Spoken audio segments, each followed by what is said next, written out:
มูช่วยตะกงเนี่ยกับไก่กันก้องเกี่ยวกันดังปืนมุนคำปราเป็นเสาเฮาตีเมืองอินเดียปุ้นในเสาปลายปืนเขาตั้งนำตั้งหลายรัดซึ่งหลังนั้นนั่นน่ะน้อง กับไก่กันตีเลล่ะเนี่ยซ้อมหนังที่เนื้อปืนพลาเนาะคาอ่อนกันหู้กันว่ามุนคำปราเป็นเสาในเพราะว่าฮุบไลสัพพัญญุตญาณนั้นอันว่าเป็นมุนคำสมมาสัมพุทธาเสามาเติตนไม่หย่องปอเที่ยวเนี่ยนะมุนคำปราเป็นเสาไปออกป่าตั้งหลายติดอยู่สร้างเสาอยู่ที่เมืองพุทธเกียรเนี่ยที่อันมุนคำราเป็นเสาอยู่สร้างเสาไว้เสียดายหุบไรทำรายยาวเนี่ยว่ากันว่ามีอยู่7 ปีเนี่ยว่ามีหลายปีเหรอ7 ปีเนี่ยว่าตามป่าลิงห้องว่าสัตตาฐานะ7 ปีเนี่ยว่าอยู่7 ปีใน7 ปีเนี่ย1 ปีแล้วเนี่ยว่ากันว่าอยู่7 วันเนี่ยว่า1 ปีอยู่7 วัน1 ปีอยู่7 วันเนี่ย7 ปีตั้งเสียงเป็นหลายวันตั้งเสียงเป็น49 วันเนี่ยว่าเพราะนั้นก้องมู่เฉยตะกงเนี่ยมาทำข้องเกี่ยวกันนั่งตีละอันนั่ง7 ปีนั่นแหละเนี่ยข้องเกี่ยวกันนั่งตีทนหมาย7ตีทนกำเนิดสุดตีทนหมาย7นั่นตีทนหมาย7นั่นเหมือนคำราเป็นเสาอยู่สร้างเสากันเลยนะอยู่สร้างเสาตีราชายตนะเนี่ยว่าต้นราชายตนะเนี่ยว่าต้นไม่ลังร้อนอะไรลิ้นหลุนเป็นมันคลองลิ้นหลุนนั่นนะความใจไม่ลังร้อนไหนยันเนาะอยู่ที่ต้นไม่ลังร้อนเนี่ยว่ามันคำราเป็นเสาอยู่สร้างเสา3 ป่วยวิมุตติสุขาอยู่สร้างเสาบุญได้3 ป่วยตั้งซื้ออันตัวเสาเก่าคุบได้ทำรามาเนี่ยว่ามันมีตั้งมนซื้อกัดเย็นจึงหนังฮื้อเนี่ยมันพระเป็นเสาเหมือนจึงหนังว่าลือฮื้อลือมอยอันในเกี่ยงกรรมทุกกระสริยามาคาดัง6 ปีลุ่มเสียมาคุบได้ทำตราเสียทำตราในพุทธเกิดขึ้นมาดีนะโอ้โหใส่ตัวเสาเก่าเสียมันเป็นดังกัดเย็นใจจะมันคำราเป็นเสาลือเสา3 ป่วยตั้งซื้อกัดเย็นหรือจังหนังนั้นแหละองตีเลื่อนสุดอันว่าราชายตนาตนไม่ล่างร้อนเนี่ยนะมือพองนั่นลึกว่ามันมีกลกา2 พี่น้องเนี่ยว่ากลกา2 พี่น้องห้องซื้อว่าตะปุษซาและพันธิกาเนี่ยเป็น2 พี่น้องเนี่ยใน2 พี่น้องเนี่ยในปืนเนี่ยเขาอ่อนกันหิมกันหนูมอนก็ว่าเป็นเจ้าคือมอนเขาว่าพี่น้องมันก็ว่ามันเป็นพี่น้องมันเขาเนี่ยตัวหนังพี่น้องไต้เขาก็ยังว่าเป็นไต้เขาเนี่ยนั่นน่ะเนาะอันเป็นตะปุษซาพันธิกาเนี่ยกะลาเขาก็ว่ามันเป็นกะลาเขามันก้นต่างเศร้าคืออัน2 กอพี่น้องในตะปุษซาและพันธิกาเนี่ยนะ2มันมีเตหะดีนะพื้นคำพิจการก็ในซึ่งมีเตหะนะอันว่า2 กอพี่น้องตะปุษซาและพันธิกามาพบทบบุญคำพระเป็นเสาตีเมืองพุทธกยาเมื่อไว้เมื่อ3 บุญคำพระเป็นเสาเมื่อพ้องที่อยู่ใต้ต้นไม้ล่างร้อนในมีแต่มาตีในพื้นทำพิจการพื้นแล้วล่ะในมาตีในวินนี้ปรับหมาย4ปรับหมายสีนั่นลัดเนี่ยว่ามีคนกล้า2 พี่น้องอันเขาว่าตะปุษซาพันธิกาเนี่ยออกข่าวตั้งมือกล้าขายที่เมืองพุทธกยาเสียมือพองนั่นเลยพบมันไปพบกันเลยที่มีผีสางตีว่าเขาอันเป็นพี่น้องกันดัง2 กว่าพี่น้องเนี่ยว่ามือหลัดเนี่ยว่ามือเรียมุนคำพระเบียนเซานั่งไปอยู่ใต้ต้นไม้นั่นเองคืออ่อนกันเอาตั้งกินตั้งยามมือกับมือหลุมมือต้านแลนนั่นน่ะเสร็จแล้วข่าว2 ก้อนในสั่งเอาตั้งเอาว่าเขาสัตตุของเขาสัตตุก่อนในก้อนใต้เขาปิดว่านึกว่าหาลาใต้นึกว่าหาลาใต้ว่าขมุนปันพึงอะไรมันเป็นตั้งกินกะลานั่นน่ะเนาะตั้งกินเอาก็ไว้ว่ากับดูอยู่ตั้งกิน2 เมียวอันตั้งอันพองและตั้งอันก้อนเนี่ยว่าข่าว2 ก้อนเนี่ยไล่เอามือกับดูที่พระเหมือนเจ้าที่นักพิจารได้ลัดถึงที่ว่าขา2 ก้อนเอามือกับดูที่พระเหมือนเจ้าเสีย2 ก้อนเนี่ยย้อนเอาหมุนคำราเป็นเจ้าย้อนเอาข้อสั่งความสอนพระเป็นเจ้าเนี่ยเฮ็ดเป็นที่พึ่งอิงคือดีนั่นแหละว่าอันนี้ก็สุดกว่าไงว่าอันว่าพระเป็นเจ้าเลยเอาเส้นคนโหปัน2 ก้อนพี่น้องในเนี่ยที่นักพิจารได้แบบนี้มันสามารถที่ในอัตถกถาเจ้าแต่ศาสนาเจ้าอันซับยังตั้งหลังนั่นน่ะเนาะพอศาสนาเจ้าซับยังตั้งหลังนั้นมันยาวเนาะที่ว่าข้า2 ก้อนเนี่ยหมักล่อคากันหมักล่อคากะฮักก็สังสิงเสียวเลยก็หาพันไม่ต้นแต่เดี๋ยวว่าเหตุการณ์เชื่ออะไรกึ่งกลางก็พบทบยามหมุนคำราเป็นเจ้าเนื้อเถื่อนเสียแหละไรหลู่ไรต้านเจ้าหลังนั้นไหนก็มีฮะนะว่าเส้นโคโนเปียดเส้นให้ว่าเนี่ยอันเอามาดูกันเนี่ยในเส้นคนโห8 เส้นนั่นที่ในปืนพี่น้องมันที่ในปืนอัตถกถาในก็นั่นก็เขาลาดว่า2 ก็พี่น้องได้เอามือถาปนาไว้ที่พักดูเมือง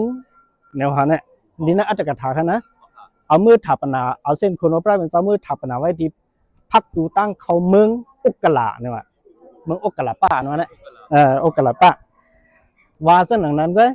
อำลาดว่าเอามาก่อกองมูเอามาเฮ็ดนั่นมาเฮ็ดนี่ได้แบบว่าแล้วเอาซับเรื่องเอาชุดกับแบบตึ้งนั้นนั่นเนาะแล้วเขาจะมาหิมกันว่าเมืองอุกกะลาเนี่ยว่าเป็นเมืองกะลาก่อนที่หิมปืนกันว่าเมืองอุกกะลาเนี่ยเป็นเมืองกะลาเขากันนั่นกันในเนี่ยเขาก็หิมปืนกันนะพี่น้องมันก็รัดเองว่าเมืองอุกกะลาเนี่ยเป็นเมืองเขาหาในยันกรุงมันมีอุกกะลาป้าเนี่ยมันมีรู้เนี่ยก็ว่าถามว่านั้นเนี่ยยันกรุงเนี่ยมันติดตั้งมาหมดเลยปีมันอะไรจริงเรื่องยันกรุงเนี่ยติดตั้งมาแล้วบีเครดเฮง1เฮงไป22ปีเครดเฮงไป22ปีไล่มาปีป้องเก่าปากไปนั่นน่ะเนาะอันว่าติดตั้งเมืองลงยันกรุงเนี่ยนะแต่มันเลยยังไปสิบเดียวอ่ะมันนั้นแล้วกองมูเนี่ยเขาซ้ำว่าทับเตก่อตั้งมาเมื่อปีมหาสักเล็ดปากปลาย3คู่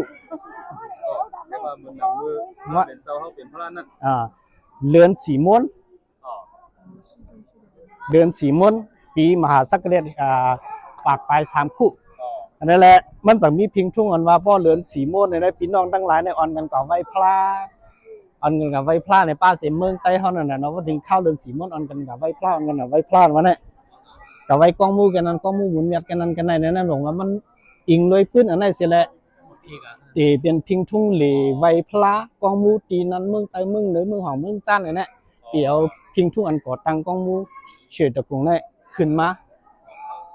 เนี่ยใต้เขาก็ว่าเรือนสีม้วนกว่าไว้พลาโหลึงหรือไว้พลากันนั้นกันในอันนี้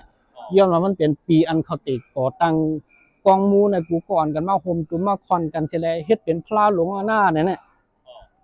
สืบปื้นมาปานสืบปานเฮ็ดหนึ่งไหนพอถึงข้าวนั้นมาอ่อนกันเฮ็ดได้ดีแหละเย็นเป็นพิงทุ่งเก่าว่าฤาษีมดอ่อนกันกับไว้พลาเนี่ยน่ะ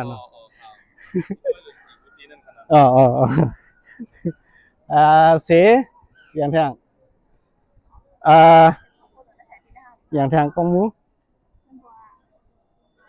หรือเสร็จแล้วว่าถาอันเอามาถาปนาไว้ตีกองมูนั่นแหละไล่มา8เซนเฮาว่าเนี่ยเนาะเนื้อ8เซนนั้นสำเอามาถาปนาตั้ง8เซนเอาเก่าไว้ตีกองมูนองต่อเนี่ยนองต่อ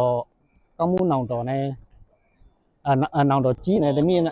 เอาถาปนั้นก็นั้น4เซนนะครับอันเอามาถาปนาก็ได้เป็น4เซนมันเนี่ยเตียนเขามาศึกคือเขามาขึ้นตานั่นพ่อเป็นปู่ตะทองในย่ามเดียวนะปู่ตะทองเนี่ยเผื่อว่าขาลูกก็ดีปู่ตะทองมากเลยวันนั้นที่เอาทับมันนากันแล้วเนาะเส้นคนมันคำราเป็นซ้อนในมาล่ามสอนตักกะละว่ากึ่งเอาถาปนาไว้กันไรเนาะเนี่ยตีอันคาอันกันมาล่ามสอนตักนั่นเป็นที่สู้เล่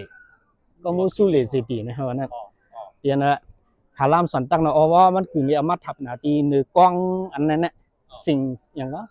สิ่งกุตราเนี่ยนะเนี่ยเตียนคาอธิษฐานว่าเตกึ่งเอาทับนาไว้กันไรเนี่ยเป็นก็มูสู้เล่ย่ำเดียวนะ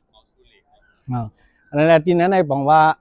มีเส้นโคโนมันคำราเป็น4เส้นอันนั้นมาถามว่ากันเนี่ยหรือเสร็จแล้วว่าเส้นโคโนมันคำราเป็น4เส้นนั้นทำเขาว่าก็หนังเก่าเนาะว่ามีคอนเต้ามันคำราเป็นกักกุสันมีผ่าทองเซตน้ำมันคำราเป็นก้อนากงและมีภาพน้ำเหมือนคำราเป็นกักกุสันก้อนากงกัสปะและมีพาอาบน้ำเหมือนคำราเป็นกัสปะเนี่ยกุดนไว้ตีนั่นไหนเนี่ยว่ะอันนี้เขาว่านั่นขนาดเนาะเวกามันจะมีหลักฐานมันมีคอรีวนใครใส่อันนึงว่าศาสนามันคำราเป็นในอายุมีกาก็มันได้มีอายุกาก็5 เฮงปีเนี่ยเนาะเพราะว่า5 เฮงปีเนี่ยบอกว่าศาสนาได้ที่สุดก็มวยไหว้หาลายก่อนเนาะแต่ในอันว่า5 เฮงปีเนี่ยคนนับสอนซึ่งเราเป็นศาสนา5 เฮงปีเนี่ยเขาเอาซ้ำหนังว่าปริยัติปฏิบัติปฏิเวทะลิงกะและทั้งขาตุ นิวเฮงปีปริยัติอยู่เฮงปีไหว้สีเฮงปีการเห็นปริยัติเนี่ยมันจะยุบย่อมมาแทงเฮงปีเนี่ยบอกว่าการปฏิบัติเนี่ยยุบย่อมมาแทงเฮงปีบอกว่าปฏิเวทานว่านำตอนพ่อเรียนเลยครับตำเตียนว่าเขาตีกำทำร้ายเนี่ยจะยุบย่อมมาแทงเฮงปีสีเฮงปีเนี่ยบอกว่าลิงก้านว่าเนี่ยพังหาลักษณะมุนเจ้าทั้งหลายเนี่ยมันได้หาลายกว่านงสังการก็ได้แปลกเปิงมาเลื่อนสุดมาบอกว่าเอาตัวที่เอาภาษาการนั้นมาไม่สั่งการนอนห้าจำคอมือจำข้อเนี่ยนะเขาเป็นมุนเจ้าในลิงก้าในก็ได้หาลายกว่าอ๋อเพราะลิงก้าหาลายกว่าแทงเฮงปีมาบอกว่าทัดตั้งเซ็งขมุนคำราเป็นเจ้าอันถับหนาวไอ้กูดีเนี่ยเดี๋ยวมาคอนตุ่มกันเสียแล้วนี่พุ่งทั้งคู่เสียเลยตีหาลายกว่าแบบอ๋อเพราะหาลายกว่ากำลังสุดนั้นบอกศาสนาเนี่ยตีคือตอนนั้นน่ะน้องตีมือไหว้หาลายกว่าสู้เรานั้นขนาดเนาะศาสนาพระมุนคำราเป็นเจ้าสองก็ได้พูดเกิดขึ้นมาอ๋อสองก็ได้จังพูดเกิดขึ้นมาแทงเจ้าหนึ่งอ๋ออะไรพอด้วยกันนั้นน่ะในห้ามได้เป็นข้อวุ่นว่าพวกนั้นเมื่ออันว่าทัดตั้งเสียงหรืออะไรมาคอนดุมกันเสียแล้วหาลายกว่าเมื่อเราก่อนมันคำรับเป็นเจ้าสองไอ้พูดเกิดขึ้นมาแทงหนึ่งเจ้าเนี่ยเขาจำเดียวเอากันเลยมาถามหนาไว้แทงอันเนี่ยเป็นข้อถามอันเป็นข้ออันที่วุ่นอันอ๋อค่ะอ๋อสมบอกจ้าอ๋อของเดมาโฮมตุมกันอันถามหนาไว้กูตีนั่นเนาะเดมาเสียงเอาขนาดเนาะมาเสียงเอาว่ามันนี่พุ่งทั้งคู่แล้วก็ตีหาลายกับประเทศไหนเป็นเมื่อไรอ่ะอ๋อค่ะสองว่าศาสนาตรงไอ้ขึ้นตีมาแทงมุนคำรับเป็นสองไอ้พูดเกิดขึ้นมาแทงนั่นนะอ๋อค่ะในสมัยเอามาถามหนาไว้เป็นสีเจ้าในพวกนั้นไปหาลาย5เนี่ยเหมือนมันเป็นข้อถามอันนั้นน่ะเนาะอ๋อค่ะอ๋อค่ะของพระเป็นเจ้ากู้สู่ก็ศาสนาเนี่ยมันสุดเป็นกำขนาดเนาะก็สุดเป็นกำแล้วก็สังแล้วจึงซ้ำโคของพระเป็นเจ้าก็กษันกันก็นากงก็สบะซ้ำถึงซ้ำมามีโฮมกันดังเจ้าก็รมาอยู่ในนั้นขนาดเนาะอันข้อถามในคณะเนาะเพราะนั้นถ้ามีสื่อขนาดนั้นข้อถามก็ครับไปข้อถามที่เจ้าคู่ก็เหลียวค่ะอันในเป็นไรในห้องผมว่านั่นน่ะเนาะเป็นไรในห้องผมว่าย้อนเขากับว่าเอาอายุศาสนาได้ว่าเตอยู่ไร5 เฮงปีนั่นแหละย้อนเอาคอนี่มาเป็นคอแตกปัดกันแลที่ไรมันก็คัดง่างอันนี้พอความอันในแบบอ๋อค่ะก็เลยถามว่า5 เฮงปีในพระเป็นเจ้าก็ลาท่าศาสนาเขาได้ดีอยู่5 เฮงปีอันนี้มันจะข้อความมันพระเป็นเจ้าลัดมันมีข้อความศาสนาตั้งนองตั้งหลังในล่ามสอนเอาซ่อมหนังเติมปริยัติปฏิบัติปฏิเวทะหลีกอะไรตั้งถาตู้เนี่ยล่ามสอนเอาในวาเสลสังว่ามันเตลับอยู่5 เฮงปีในตอนกันล่ามสอนเจ้าหนังนั้นแต่ว่าพระเป็นสมักมันว่าศาสนาเขาในตั้งนานดีอยู่5 เฮงปีเสร็จแล้วมันถือลูกเส้นกว่าในพระเป็นเจ้าได้ลาดนั่นน่ะเนาะในมืออันว่าใจตามตัวพระเป็นเจ้าก็ว่ากำซื่อเนี่ยมันเตสร้างพิษก็สร้างเป็นไรเตสร้างถูกก็เตสร้างเป็นไรเพราะว่าศาสนาอยู่ในเมืองกวนในเสตาในเมืองผีก็ยังมีอยู่ครับเนาะผีก็จะเป็นอริยปุกโกตอนนั้นเมืองผีดาวดิงสายยังมีห้องทำธรรมสภาเนาะสุธรรมาเนี่ยมันกันถ่อมยินทำตรากันโฮทำตรากันบุญเพทำตรากันอยู่ผีเขาต้องอายุเป็นเมืองดาวดิงสายเป็นเฮงกับนั่นน่ะอ๋อค่ะเฮงกับก่อนนั่นเนาะเฮงติบปุ่นอายุเฮงกับกำพาก่อนเขาแหละนะเฮงติบปีเฮงปีติบเฮงปีเฮงปีผีเฮงปีผีอ๋อค่ะเฮงปีเมืองผีอ๋อค่ะนั่นแหละมันหายเมืองกวนในเสตาบอกว่าเมืองผียังติดมีอยู่นั่นน่ะอ๋อค่ะในพวกนับสอนเช่นนั้นใน2 มันเดียวเป็นไรในมันเป็นคอนเขาม้วนเอาห้างกล้วยหรืออะไรม้วนเอาห้างกล้วยตัดเอาห้างกล้วยนั่นน่ะเนาะก็เดี๋ยวว่าอันนี้เมียอันนี้เมียนั่นแหละมันก็ไปถูกนั่นขนาดนี้อ๋อค่ะอ๋อค่ะและในกองมูในเขาสมว่ามีห้องอย่างก็ห้องถาปนาเป็นกงกองมูกงแหละกองมูกงอ๋อค่ะกองมูกงอันถาปนาคู่ของถาดมุนคำพระเป็นเจ้าเส้นนั่นแหละเพราะว่ามีเสือหลักมีเสือคันไลคู่ของเช่นนั้นเข้ากันนั้นว่าในสิ่งตัดตื้อก็ย่อกับยิบก็ย่อมีส่วนที่ออกในห้องถาปนาในม่านจางออกขึ้นเลยเนื้อกงคำนั้นในข้างกันเนาะถึงที่ว่ามีอย่างก็มองยังวะมองเต้ามองกันในใครค่ะนั่นนะมองกันข้างมาเลยค่ะมันมีเสือคือหลักเอาคู่ของนั่นเดียวกัดตื้อให้ไหนเพราะว่ากัดตื้อเนี่ยก็ดึงเลยว่าเย็นเป็นอุดลงกับเย็นเป็นอุดรีบลงกับแบบในเขานะจางออกมาแบบในเขาเพราะมีเสือว่าใครหลัก และเต็นแรกบ่ปานใดก็พอกับตื้อซับก็เย็นเป็นหินกว่านั้นค่ะกันเนาะ ว่านั้น อ๋อออก เขาว่านั้น อ๋ออ๋อ เขาว่าใจก็ย่อมใจก็ย่อมก็ว่าอันเขาคดียุบยองได้กองมุกูสุได้มันเป็นกองมุอันเยื่องสู้มันมีถาตุเสติธรรมะเสติ อ๋อค่ะ ปริภอกาเสติอุติสาเสติมันมี4မျိုးเนาะ อ๋อค่ะ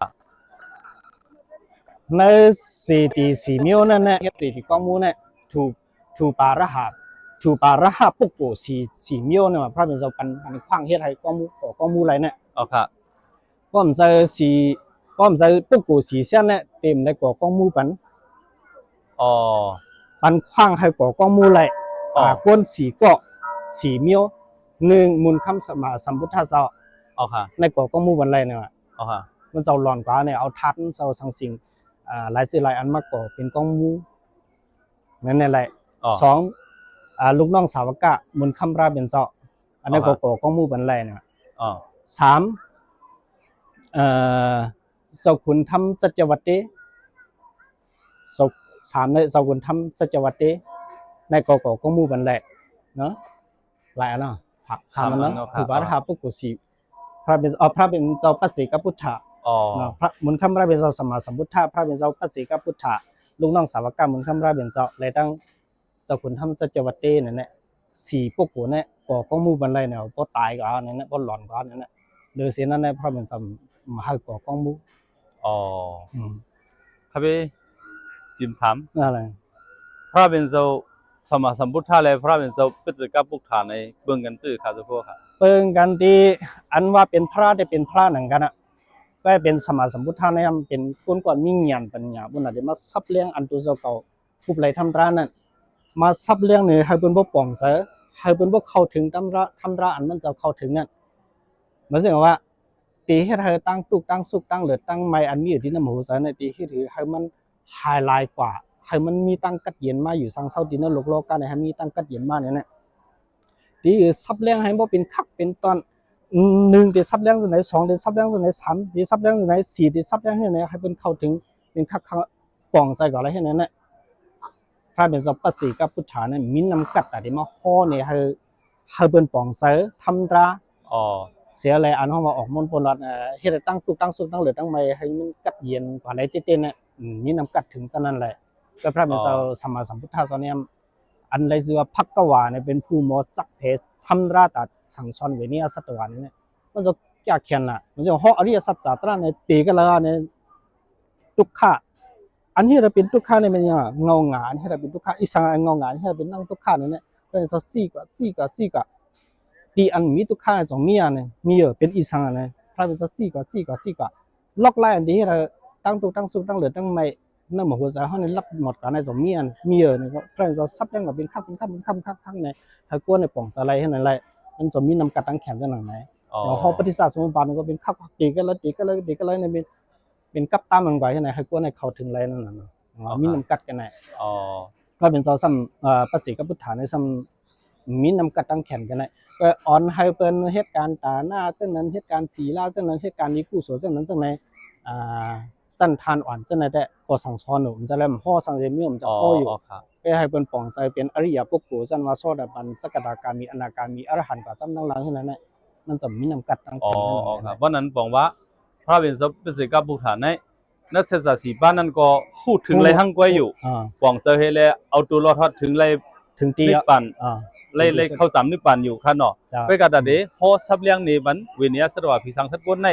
ซ้ำมีน้ำกัดอัมโมฮากันเนาะพอดีว่าก็เนาะอัมโมโฮฮาเนาะเป็นเช่นนั้นครับเพราะนั้นจะข้อเนาะก็มันก้นเขาโยเนี่ยนะความไตเขาหมอกูก่อนจ้าว่าให้กูก็ขึ้นกับลาดเลยเข่งให้ขึ้นลาดเป็นลองเป็นตั้งจังไหนมันหมอลาดกูก็เขาเลยเนาะก็ไตแต่หมอกูก็อ่านว่าผิดตั้งเสามาฮอนั่นโน้มาลาดนั่นโน้ไหนเนี่ยสั่นตื้นตีเงาจือตีปล่อยปลายจือในห้องหูก็เลี้ยวอะไรเนาะเนี่ยห้องมีน้ำกัดตั้งแขนลองแต่ที่ซับเลี้ยงให้เป็นบ่มอป่องสไลด์จังนั้นน้ำกัดตั้งแขนนั้นมีพระเป็นสัพพสีกับพุทธาก็มีทำร้านที่ห่อนี่เป็นให้เป็นป่องสไลด์เต้ๆนั้นมันจะกัดแข็งเป้งทางนั้นเลยค่ะเจ้ากูซับเลี้ยงเหนียวค่ะกว่าว่าเพราะว่าศาสนาใน เต็ม5เฮงปีเสียงเอาในกันคันแลเนาะก็เป็นทัดพระเป็นเจ้าในติกองกันตีเหลียวนะครับเนาะจะพูดว่าเนาะอันว่าได้กองกันตีเหลียวได้มาสู้จุ่มกันกองกันตีเหลียวอันว่านั้นตีมันค่ะรู้สึกพวกข่าวนึกขึ้นนึกจำก็มีไว้ค่ะ นึกเป็นนึกจำเนี่ยลาดไว้กันเหรอว่ากันว่ามันอันไว้กูตีกูตั้งนั่นน่ะเนาะว่าเส้นนั้นก็แต่สั่งเป็นไรสิตีนะฮะนะแต่สั่งเป็นที่พุทธกยาที่สั่งเป็นไรสิตีอ่ะนี่ก็สั่งเป็นไรแต่ที่อันมีทัดเหมือนคำราเป็นซอนนำที่สุดแต่ก็เมืองอินเดียนั่นน่ะเนาะอ๋อค่ะก็เมืองว่าแล้วเป็นที่เมืองอินเดีย5เนี่ยนั่นอ๋อค่ะก็พระเป็นเจ้าเกิดที่เมืองนั้นคุปเลยทำราก็คุปเลยเมืองนั้นเอาปรินิพพานก็เอาปรินิพพานเมืองนั้นตัวหนังว่าปืนสืบปืนเนาะปานสืบปานว่ากันว่ามุนคำสมมาสัมพุทธะตั้งเสียงอันคุปเลยทำราก็คุปเลยอยู่ที่เมืองกะลาเมืองอินเดียเมืองพุทธกยาในกำซื่อวันนั้นก่อนอ๋ออันนั้นมันเป็นข้อความศาสนาเสาลัดนั่นน่ะอ๋อเนาะค่ะว่าอำไซดีละตึ้งว่าเป็นที่ต้นไม้หยองบ่ที่เป็นไหนนั่นน่ะที่คุปเลยทำรากูเจ้ากูสูๆเนี่ยตึ้งเป็นหนูกันไหนนั่นน่ะอ๋อค่ะเป็นปัทวีนาผีเป็นสายลีของโลกกัมพาโลกานังดินพุทธเกียรติในขณะนั้นมัชฌิมาเตสะนังดินเมืองเตเป็นมาก็กำอันดังสุดนาเรียนอันผู้เนื้อนำเป็นกวนอันดังสุดอันเตเย็นเป็นนังดินเมืองก็เป็นองค์ที่พุทธเกียรติเนี่ยคันนี้ที่อันพระเป็นเจ้าคุปเลยทำร้านเนี่ยเขาว่านั้นน่ะเพราะฉะนั้นนังดินกันนั้นเป็นนังดินอันแก่นแข็งเลยบนสุดดินน้ำลมไฟสังสิงเนี่ยแต่ที่มาเฮ็ดให้มันแตกใหญ่กว่านั้นมันเป็นอันแก่นแข็งเลยบนสุดอ่ะในทำร้านพระเป็นเจ้ากูเจ้ากูสูในมือมาหุบเลยทำร้านเนี่ยก็ที่มาหุบเลยที่ตอนนั้นอย่างพวกที่ดิเมืองพุทธเกียรติเขาเดียวกันกว่าในศาสนาเขาจะว่าเช่นนั้นเป็นพระเป็นเจ้าว่าเช่นนั้นนั่นน่ะเนาะพระเป็นเจ้าเป็นไรว่าอะไรพูดไว้เช่นนั้นเพราะนั้นเพราะมันเรื่องหนังอันศาสนาเขาเจ้าว่าไว้เลยหนังเจ้าคู่เขาซับเลี้ยงเนี่ยเขาทำได้บอกว่าที่ลินพุทธเกียรติเนี่ยเป็นอันแก่นแข็งสุดสังเสวาที่นั้นลู่เลี้ยวเนี่ยก็บอกว่ากำผาเนี่ยเลี้ยวกับกำเป็นกำนั่นขนาดเนาะเอาค่ะเราซ้ำแทงเมื่อกี้เจ้าคู่ว่ามันหนังที่พุทธเกียรติเนี่ยครับที่เขาขึ้นคุกจะเลยโมลีเขาคาสมบรเคจำเป็นเนื้อจำในดังนิพพานว่าเพราะว่าศาสนาในเชียงกว่าเนื้อหาเฮงปีในอันเหมือนหนังสักพูดซับเลี้ยงว่าเมื่อกี้ในว่าก็เป็นทัดพระเป็นเจ้าในที่มักควันกันตุ่มกันกองกันตีเลยในว่าที่มักควันกันก็ตีเงาไม่หย่องพอที่ขึ้นในเลยหุ่นห้างพระเป็นเจ้าในที่ขึ้นเปลี่ยนมาหุ่นห้างเหมือนหนังตูจะมาโปนั่นในขึ้นอยู่7 วันในเลยจองก็ขึ้นไฮกว่าครับเว้เขาเลยหันป้าจนั้นอินหนูคำนั้นขึ้นมาพบกันเลยเอาค่ะสาธุค่ะเอาค่ะ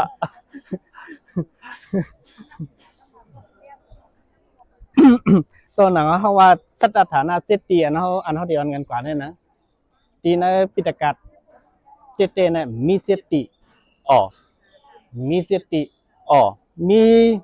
มี3 ตีก็เป็นอายุ4 ปอก3 ตีน่ะอยู่4 ปอกตีไม้3น่ะอยู่2 ปอกตี 1ตี 2ตี 3ตี4เนี่ยขึ้นป่าหลังตีเอาขึ้นมาขึ้นอยู่ขึ้นกันในทางกำมาอยู่ที่ไม้3นั่นขึ้นคือที่กันในเจ้ากำมันได้เป็นกำ4ด้วยกำมาอยู่ที่ไม้3ขึ้นไม้3เนี่ยอยู่2 กำค่ะเนาะค่ะซ้ำเทนครับเพราะนั้นเมื่อกี้ได้ก็มันของเท่าข้าก็อันต้องอันถามก็มันไปป้อเล็ดต้องทำนำเนาะสักครู่ค่ะซับเลี้ยงนี่ก็ว่าอันเป็นเจ้าก้นกะตะบุษาและพันลีกะไรกว่าหับปังเอาคนหูพระเป็นเจ้ามาตีกองมูในคันเนาะเมื่อกี้สักครู่ซับเลี้ยงนี่เขาข่าวว่ากะลาเขาก็ว่าเป็นก้นคือกะลามอนก็ว่าเป็นก้นคือมอนมันก็ว่าเป็นก้นคือมันเต้าค่ะก็ว่าเป็นก้นคือเต้ในการไปลิกไล่ปฏิว่าเต้ในเพื่อนย่อมหับกันก่อนเพื่อนย่อมหับจำพิมพ์ชุ้งเพื่อนเอาจอมเอาหลักฐานลิกไล่ปลายปีว่าวันไหนสิ่งมึงมาในเปิ่นย่อมหับเพื่อนพอเอาพิงทุ่งว่าได้ย่อมหับเปล่าก็มันเสียงเขานั่นน่ะมันเสียงว่าก้องมูหูเรื่องเนี่ยเขาว่าเป็นองตีหนอข้ามไรเป็นเจ้าหนอลิงสัตว์เป็นลิงสัตว์หนอลิงเขาไหนสัตว์หนอข้ามไรเป็นเจ้า5 ปาก10 สัตว์เนี่ยกำนำเนี่ยมันมีเมืองปราณสีคำประมัตตะเมืองปราณสีประมัตตะเมืองปราณสีประมัตตะเมืองปราณสีใน5 ปาก10 สัตว์เนี่ยค่ะมันเป็นอย่างนั้นพอหอดในหลีกไล่นั่นน่ะค่ะอันนี้บอกว่าพิงทุ่งนั่นน่ะอยู่ที่ว่าเขาหยุ่มย้ำจังนั้นน่ะผมจะระวังเป็นไรนะผมจะจ้างเป็นไรนั่นน่ะเนาะ อันนี้ก็เหมือนกันนะก็ลิกไล่ปลายเปลี่ยนนั่นลิกไล่ปลายเปลี่ยนนั่นเต็มสร้างเป็นอะไรก็แหละก็ของมูลค่ำไรเป็นเจ้าอำลาดป้าว่าเลยเอาเส้นคนนู้นในปันเพลแล้ว เอาค่ะเอาค่ะอ๋อ ลาตีว่าเขามาเอาข้อมูลนั้นมาหลู่ต้านเสร็จแล้วมาหับเอาสนนักคุณยิงหมายมันตีนั้นเหมือนคำรับเป็นเจ้าว่าเหมือนคำรับเป็นเจ้ากาป่วนมาตั้งหลายเนี่ยเขาเอาอีสังเสร็จแล้วหับตาหน้าเปิ้น อ๋อ นั่นแหละอ๋อเหมือนคำรับเป็นเจ้ากูสวนป่วนมาเนี่ยเขาเอาดั้งสีปิดเสร็จแล้วหับตาหน้าเปิ้นเนี่ยยิงอันกันนั่นก็อันว่าอยู่สังเศร้ากันนั่นแหละนั่นแหละเมื่อนั้นสังมีคุณทีสีหน้าเมืองเนี่ยเอาสีปิดมากินเนี่ย ค่ะ มาทั้งสีหน้าเมืองเสร็จแล้วเอามากลับอยู่เหมือนคำรับเป็นเจ้าอธิษฐานให้เป็นลูกเลี้ยวเสร็จแล้วเอาอังสีปิดนั่นเสร็จแล้วหับตาหน้าสองพี่น้องเนี่ย อ๋อ ในชุดกันนั้นก็ อ๋อค่ะเพราะนั้นหลายแหละสปีดอันมือเขาขาเรียกยามหันตัวเร็วได้ก็เป็นนั่นก็หลาย อ๋อ ลายตั้งแต่เป็นขอบบอกว่าสีลูกได้มาซ้อนกันเป็นลูกเลี้ยวข้าวเนาะ เอาค่ะหันตัวนั้นค่ะเนาะเมื่อเขาเรียกมีขอบวันนี้เอาค่ะเพราะนั้นได้บอกว่ามันนังว่าเพราะเขาวางเป็นเต้เนี่ยก็ จังเป็นแล้ว สร้างเป็นไรอยู่เนาะก็เบอร์สั่งในเพราะเอาตัวเลี้ยวว่าซ้ำโคนนงดังไว้เมื่ออันเขาต่างจองคำต่างที่นั่นก็เต็กคำก็มูเฉดกงในซ้ำกวนเขานุงนั่นมันมาเหมือนกันทั้งกวนไต้เขาค่ะเนาะเป็นกวนไต้หืมนั่นก็เป็นหูก้อยเครื่องหือก็อันนั้นแต่เขาขาก็พูดถึงเอาเนี่ย กำพองไปว่าพระเป็นเจ้าเนี่ยมันจะกล้าหน่อยก่อน เป็นใต้หน่อยก่อนก็เพราะว่าเที่ยงอะไรวันนั้นนะเขาว่าเฮือเนี่ยพระเป็นเจ้าเนี่ยในมหาปุริสลักษณะเนี่ยนะลักษณะพระเป็นเจ้ามหาเอาค่ะ เจ้าเจ้าภูมิยัตนั่นน่ะเนาะ เอาค่ะ พระเป็นเจ้าในปจุกกันเนี่ยมือเตะถึงหัวเข่าเนี่ยว่ามันโกมให้ไหนเอามือถึงหัวเข่าเนี่ยว่า เอาค่ะ ตีนเนี่ยปอดแต่ในเด็กปอดหรือตั้งเหนือตีนพระเป็นเจ้าเด็กปอดหรือปอดเหนือเนี่ยอันนั้นพระเป็นเจ้าเนี่ยมันจุกเหี่ยวเห็นไหนเลยก็เนี่ยมันมีว่าพางหางผิวเนื้อผิวหนังมันค้ำพระเป็นเจ้าเนี่ยเหมือนเสื้อหนังค่ำหนึ่งเนี่ยมันเป็นเหลืองผิวเหลืองผิวเหลืองเสื้อหนังใต้เขาเนี่ยว่ะผิวเหลืองเนี่ยบนห้องเป็นผิวค่ำเนี่ยนะสีเนื้อเหมือนเสื้อหนังสีค่ำหนึ่งก็กล้าในกำน้ำเด่นล้ำ เอาค่ะ แต่ อ๋อ ก็ในพระเป็นเจ้าเอาเพราะนั้นในพระสีหางพังพระเป็นเจ้าสีเนื้อพระเป็นเจ้าเนี่ยขาวค่ำเหลืองค่ำจังหนังนั้นเนี่ยว่าเพิ่นมาตัวในคือกวนทั้งหลายอันกวนผิวเนื้อเหลืองน่ะเป็นคือเลยเนี่ยเป็นว่าทำเป็นไต้ในโลกกำพานเนี่ยกวนคืออันว่ามีผิวเนื้อเหลืองเนี่ยเป็นคือไต้เนี่ยนะว่าก็เลยพระเป็นเจ้าเป็นไต้เนาะ เอาค่ะสาธุค่ะเขาหมันแม่เลยครับครับ